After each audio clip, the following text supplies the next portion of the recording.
Hi, welcome to this Brock training video. My name is Don. I'm the product specialist for Brock's fans and heaters.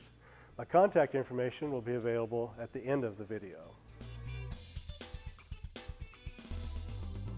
Now in this training video, we'll be reviewing the installation of the gas modulating valve on the Brock heater. Now, a modulating valve can be installed on any Brock liquid propane or natural gas heater. The modulating valve will automatically adjust the gas pressure in order to maintain a constant plenum temperature throughout an entire day. The modulating valve kit number is HMV-3/4. The kit includes the mod valve, several pipe fittings, and a temperature gauge to perform a complete installation on a heater. The installation principle is the same for the axial heaters and the downstream heaters for the centrifugal fans. We'll try to show both where there are significant differences.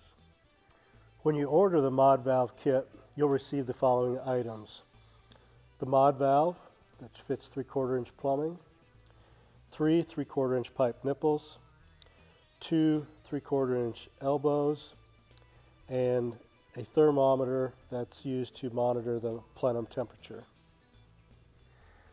Now this mod valve must always be installed with this bellows end down and the T-handle up. So we want to make sure that we use pipe sealant on all the pipe threads as we assemble this. The mod valve will be installed just before the vapor gas valve. Now on a liquid propane heater, the vapor valve is going to be the second valve in the plumbing train. So this is our vapor valve right here. Our mod valve will go in just before that. On a natural gas heater, the vapor valve is the only valve in the plumbing train. Okay, the first step is to remove this flexible gas line from the vapor valve.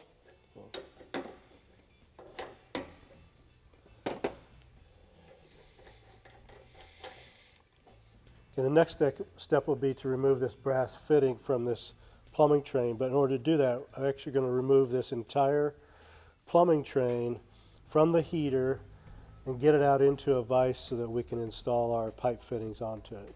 To make that easier, we'll just pop this solenoid off of this coil.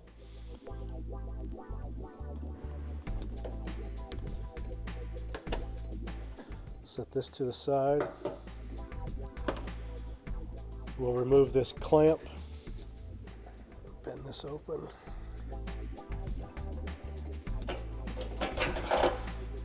Pick this entire assembly out. Okay, once we have this plumbing assembly in the vise, we can remove this brass fitting. And we'll set that aside. And in its place, we'll put some elbows and pipe fittings. So in here we'll put a 3/4 inch close nipple. We'll put a little bit of pipe sealant on these threads. Then we'll take a 3/4 inch elbow. We'll do the same thing with that.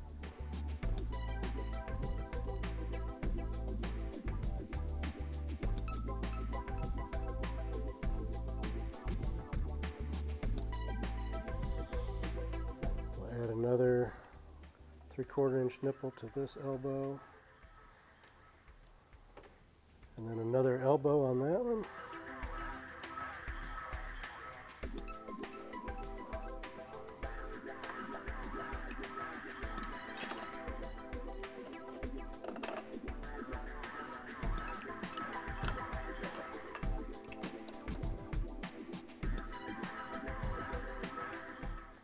Once we get to this point, we can put it back into the heater again and see if we have everything lined up correctly.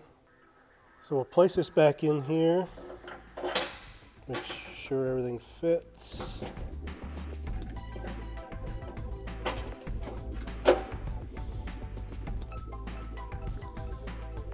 And what we want to try is to get this at a 45-degree angle from vertical. Now the only thing is we can't install our mod valve with it in this position, so we have to take this back out. I wanted to make sure it was in the right position.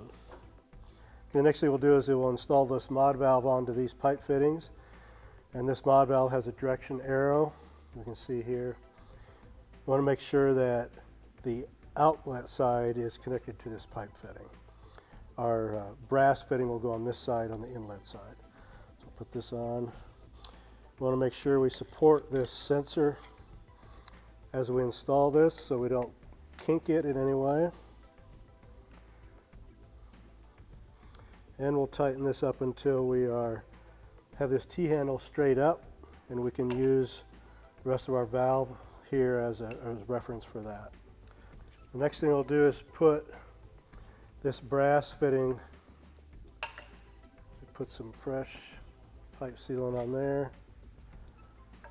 and we'll put that back on the inlet side of this valve. Get this back in the heater, we can tweak so we get it straight up and down. Okay, back on our heater, we'll install this back in. You want to make sure we protect this. And you can see this is straight up and down now. We had about a 45-degree angle to this. So everything looks good there.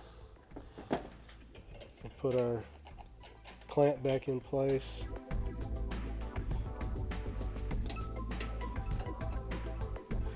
We can put our solenoid back on our gas valve.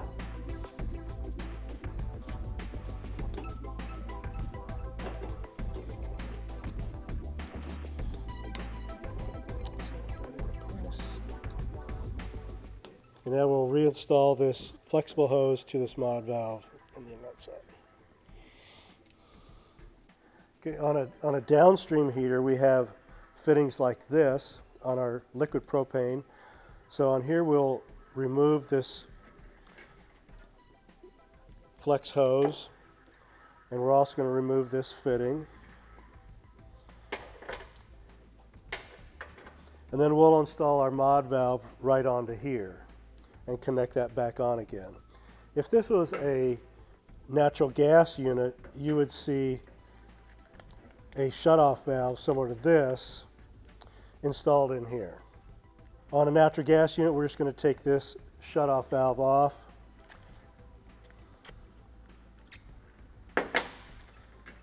We'll install our 3/4 inch nipple on here, and then our mod valve right on the front of that. And the rest of the connections will be just like we did on our axial heater. Okay, we've completed the assembly of all of our plumbing and the mod valve.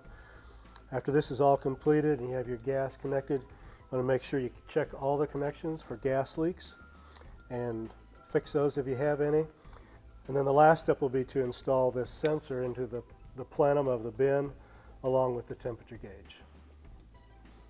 When installing this mod valve temperature probe into the plenum, we have to find this section on this sensor that says top.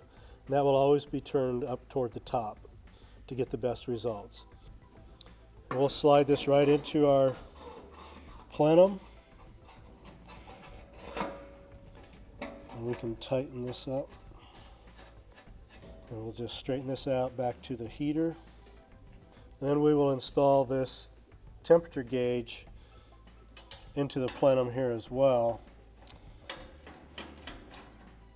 so that we can monitor our temperature in here.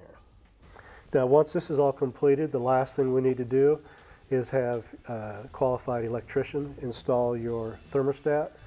For a heater with a mod valve, the only thermostat we need is the high limit switch. So it's an HLT 250 that gets installed and monitors the temperature in the plenum so that we can protect in case there's a failure with any part of the mod valve. That high limit will turn the heater off. So make sure that gets installed as well.